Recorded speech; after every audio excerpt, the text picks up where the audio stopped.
Muito bem. Que bom que estamos aqui para falar de Jesus e seu evangelho transformador. Hoje nós vamos falar sobre o capítulo, não coloqueis a candeia embaixo do alqueire, vamos lá no capítulo 24 do Evangelho segundo o Espiritismo, a coragem da fé. Quero enaltecer duas palavras aqui, otimismo e coragem. Otimismo é você ter a habilidade, a esperança, a atitude de encarar a vida sob quaisquer aspectos que ela se coloca como uma grande oportunidade de crescimento. Não importa a condição em que nós estamos colocados, seja numa situação de tranquilidade ou de penúria, de possibilidades para que nós possamos aprender. É para isso que encarnamos. Encarnamos para aprender. Então, ser otimista é você olhar a vida com esse aspecto. Otimista não é aquele que vê a vida com uma lente cor-de-rosa, que é o ingênuo. Otimista é você estabelecer uma atitude de proatividade e aproveitar todos os episódios da nossa existência como uma grande aula que a gente tem que aprender as lições. Então, para mim, o otimista é esse. É aquele que se coloca como um aprendiz, aquele que se coloca como aquele que observa, aquele que atua, aquele que interfere na vida, na existência, olhando essa vida como uma grande trajetória de espíritos imortais em experiências de associação, experiências de relações interpessoais encarnados aqui na Terra. Então, o otimista é que vê uma oportunidade, né? Não é aquele que só vê o lado bom, não é isso, é aquele que vê a oportunidade. Opa, aqui eu preciso aprender certas coisas. E a coragem, a palavra coragem é uma palavra maravilhosa. Vem de cordes, cordes é o coração, cordes agem. Agem é agir, então para os gregos, para os latinos, para os romanos da época, para os judeus, coragem significa agir com o coração. Entendendo que o coração, para as pessoas naquela época, era o centro das emoções, o centro dos pensamentos, é o centro da nossa mente. Então, coragem não é você não sentir medo. Coragem é você, mesmo tendo medo, agir de coração forte. Então, é agir com o coração. Então, a pessoa ter coragem, ela é agir com o seu coração. A despeito do medo, a despeito de todas as coisas ruins que possam acontecer, vai lá e faz. E o título de hoje é a coragem da fé. Coragem da fé. E Jesus, o que é que ele está dizendo para a gente? O que é que Mateus e o que é que Lucas escrevem? Está lá em Mateus 10, 32 e 33. Diz o seguinte: aquele que me confessar e me reconhecer diante dos homens, eu também o reconhecerei e confessarei diante de meu Pai que estás nos céus. E aquele que me renegar diante dos homens, também eu o renegarei diante do meu Pai que estás nos céus. E lá em Lucas 9, 26, está dizendo: se alguém se envergonhar de mim, das minhas palavras, o Filho do Homem também dele se envergonhará quando vier na sua glória e na de seu Pai, dos santos dos anjos. Pois bem, para alguns, Jesus está fazendo uma ameaça. Olha, se você não for do meu time, se você não concordar com o que eu falo, eu vou excluir você. Uma coisa muito atual hoje nas redes sociais, que é a política do cancelamento. A pessoa fez alguma coisa ruim, a pessoa fez alguma coisa que você não concorda, você vai lá e dá um dislike, vamos dizer assim. Você não curte, você cancela a pessoa. Eu estou mais para Emmanuel, que no seu livro Pensamento e Vida, fala que tudo é associação. Me permita ler um trechinho.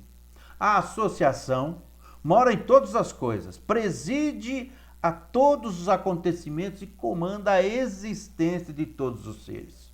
A alma entra em ressonância com as correntes mentais em que respiram as almas. Assimilamos os pensamentos daqueles que pensam como pensamos. É que sentindo, mentalizando, falando, agindo, sintonizamos-nos com as emoções e ideias de todas as pessoas, encarnadas ou desencarnadas, da nossa faixa de simpatia. Estamos invariavelmente atraindo ou repelindo recursos mentais que se agregam aos nossos, fortificando-nos para o bem ou para o mal, segundo a direção que escolhemos. Em qualquer providência e em qualquer opinião, somos sempre a soma de muitos. Maravilhoso livro, Pensamento e Vida, do Emmanuel, da mais rebuscada filosofia e análise do nosso psiquismo. Jesus está dizendo o seguinte: queridos, vivemos num mundo de ações, de atitudes, de exemplos. Se vocês não se envergonharem de mim, das minhas palavras, estarão construindo intimamente o reino dos céus. Porque Jesus localiza o reino dos céus. E ele diz que não está aqui nem acolá o reino dos céus, mas no coração de cada um. Então Jesus transforma, ele vira de ponta cabeça toda a concepção religiosa daquela época. Primeiro ele diz que você não precisa de ter um sacerdote para conversar com Deus. Que ele fala, faça a oração em secreto. Depois ele diz que o reino dos céus não está no templo. E no grande templo de Jerusalém, você tinha lá o santo dos santos lugares, que tinha um véu, onde se ficava ali a arca da aliança e onde ficava Deus. Para os judeus, Deus estava ali. E o sumo sacerdote, em determinadas épocas do ano, ia até lá conversar com Deus. Então a gente precisava de ter o sumo sacerdote, a gente precisava do sacerdote para conversar com Deus. E aí chega Jesus, e fala, não, converse com Deus dentro de ti. Faz a sua oração em segredo, no íntimo da tua alma. Então Jesus traz o seu evangelho, ele traz o reino dos céus como uma edificação de um reino imaterial localizado em nossa alma. Costuma-se dizer hoje em dia que é a felicidade. A felicidade é uma construção íntima, dependendo dos valores que nós professamos, dependendo daquilo que a gente acredita, daquilo que a gente curte. Pois bem, aquele que se envergonhar da minha ou das minhas palavras, se Jesus estivesse hoje nas redes sociais, no Instagram, no Facebook, no YouTube, quantos seguidores Jesus teria? Quantos de nós compartilharíamos o seu evangelho, a sua página, os seus valores, as suas palavras? É fácil da gente ver. Embora não querendo comparar nenhum orador espírita com Jesus, é só a gente ver quantas palestras nós compartilhamos, quantas palestras nós assistimos, quantas vezes nós curtimos determinada página de determinado centro, determinada casa. Quais são os nossos valores que nós compartilhamos? As pessoas que têm suas redes sociais, e o YouTube é uma rede social importante, o Instagram, o Facebook e outras, onde a gente se expõe, e onde nós expomos o nosso perfil, e nós temos hoje a possibilidade de visitar o perfil de qualquer pessoa. Então nós nos expomos diante da opinião pública. Jesus também fez isso. Ele veio e ele falava em público, para a opinião pública. E ele determinou o público, foco da sua ação renovadora, redentora, o seu evangelho de amor. Os pobres, os alquebrados de espírito, os pobres de espírito. Aqueles que estavam em infelicidade, aqueles que estavam caídos, aqueles que estavam em sofrimento, aqueles que tinham sede e fome de justiça, para que Jesus, seu evangelho, os saciasse, nos saciasse. Jesus, ele vem falar em seu evangelho, ele não vem fazer ameaças, mas ele vem falar de palavras que são poderosas. Ele vem falar de correspondência de valores, ele vem falar de correlação, ele vem falar de reciprocidade, ele vem falar de otimismo, ele vem falar de coragem, ele vem falar de posicionamento, ele vem falar de protagonismo. Protagonismo. Ele vem falar de ressonância. Quando a gente fala, e é o que o Emmanuel disse, quando a gente pensa, quando a gente formula o pensamento, nós nos associamos através das ressonâncias, das ondas mentais que nós emitimos, com almas encarnadas ou desencarnadas, espíritos encarnados ou desencarnados, que pensam como nós. Associação de ideias, associação de energias. Jesus nos fala de cooperativismo, Jesus nos fala de solidariedade, Jesus nos fala de amor, um amor-atitude, não um amor-sentimento, um amor-atitude naquilo que eu encontro no próximo, independente da sua coloração política, filosófica, religiosa, o meu irmão, a minha irmã, que merece todo o meu respeito e a todas as minhas preces, porque é um companheiro de jornada nesse planeta chamado planeta Terra. Então, quando Jesus fala da gente valorizar suas palavras, não nos envergonharmos, Jesus está cobrando da gente qual é a nossa praxis, qual que é a nossa teoria, aquilo que a gente acredita e a nossa prática do dia a dia. Porque dependendo daquilo que a gente fala e dependendo daquilo que a gente faz, a nossa ação destrói, derruba, implode o nosso discurso. Quantos religiosos que hoje em dia se dizem cristãos, e eu não quero julgar ninguém, quantos religiosos que se dizem cristãos estão muito mais para seguidores de Caifás, assumindo atitudes de Pilatos, de lavar as mãos, em detrimento daquele que sofre, em prejuízo daquele que sofre. Hoje o cristianismo virou uma SA, Sociedade Anônima. As igrejas repetem a igreja de Caifás. As igrejas se dizem cristãs, mas não praticam o cristianismo dos homens e mulheres do caminho da igreja primitiva que o Cristo inaugurou na terra.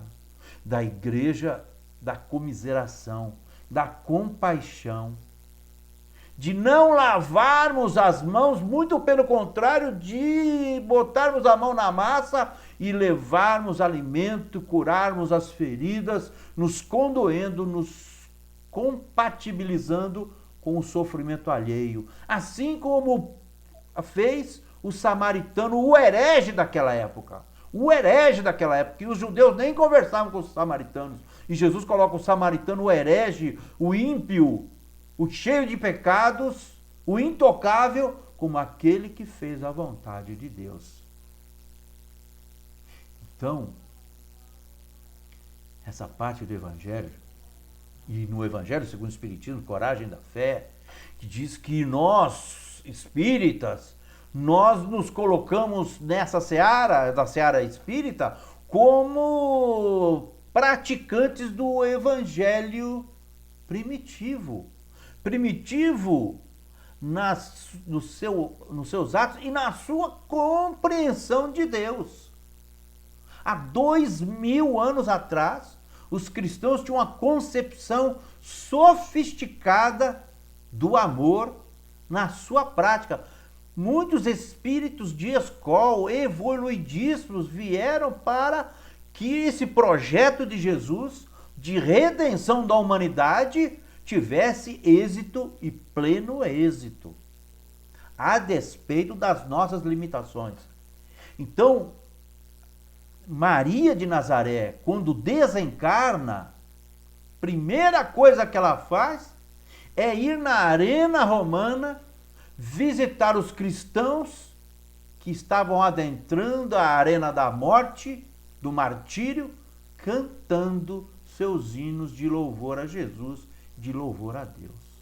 Segundo ato de Maria de Nazaré foi descer às regiões do umbral, onde ali Judas Iscariotes, o amigo do seu filho, que não teve a compreensão adequada da missão do Cristo, estava adormecido e sofrendo. Maria de Nazaré vai resgatar Judas Iscariotes.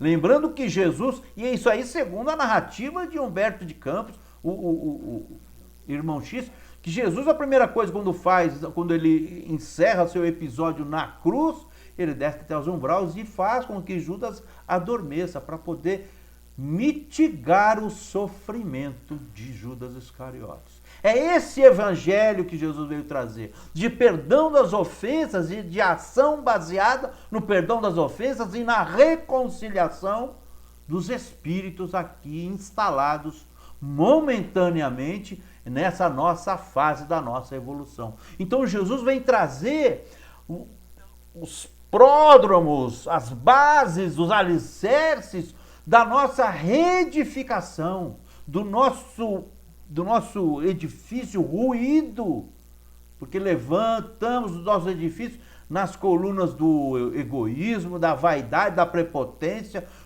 da disputa do poder. E Jesus vem dizer o seguinte: não é assim, não está lá, não está aqui, está dentro de vós. Esse reino imaterial, chamado reino de Deus, ou a felicidade solidária, a felicidade cristã, onde a felicidade só vai poder existir quando não houver mais lágrimas, quando a felicidade, não existe felicidade individual, a felicidade era uma construção coletiva. Não estou dizendo que a gente depende do outro para sermos felizes. Pelo contrário, a felicidade é uma construção íntima, intransferível. Mas a compaixão, ela é o alicerce do Evangelho de Jesus. A solidariedade está nos alicerces do Evangelho de Jesus. Não dá para ser cristão cobrando pela mediunidade. Não dá para ser cristão cobrando as coisas sagradas, vendilhões do templo. Nós precisamos abrir, escancarar as portas do nosso coração. E lembrando mais uma vez, nós já tínhamos falado aqui uma determinada época, aquele doente no tanque de Betesda, que esperava lá a água tremer, e o pessoal acreditava que sendo imerso ali teria suas doenças curadas. Aquele homem que Jesus chega no sábado e fala: levanta, pega a tua cama e vai. O tanque de Betesda era um templo romano ao deus Epicuro, deus da medicina. Porque Jerusalém era uma cidade ocupada pelas tropas romanas, e os soldados romanos precisavam ter lá o seu local de adoração aos seus deuses, eram politeístas. E Jesus, ele vai no templo pagão, vamos dizer assim, mostrando que Jesus é ecumênico, Jesus é de todas as religiões que religam o homem ao sagrado, que religam o ser humano, a criatura, ao Deus Criador, que nos coloca na estrada da casa do Pai, tal qual o filho pródigo se colocou de retorno à casa do Pai. Então, quando Jesus diz: aquele que se envergonhar de mim, eu vou me envergonhar, Jesus não vai se envergonhar de nós, mas é a lei de ação e reação, causa e efeito. É a lei da associação das ideias.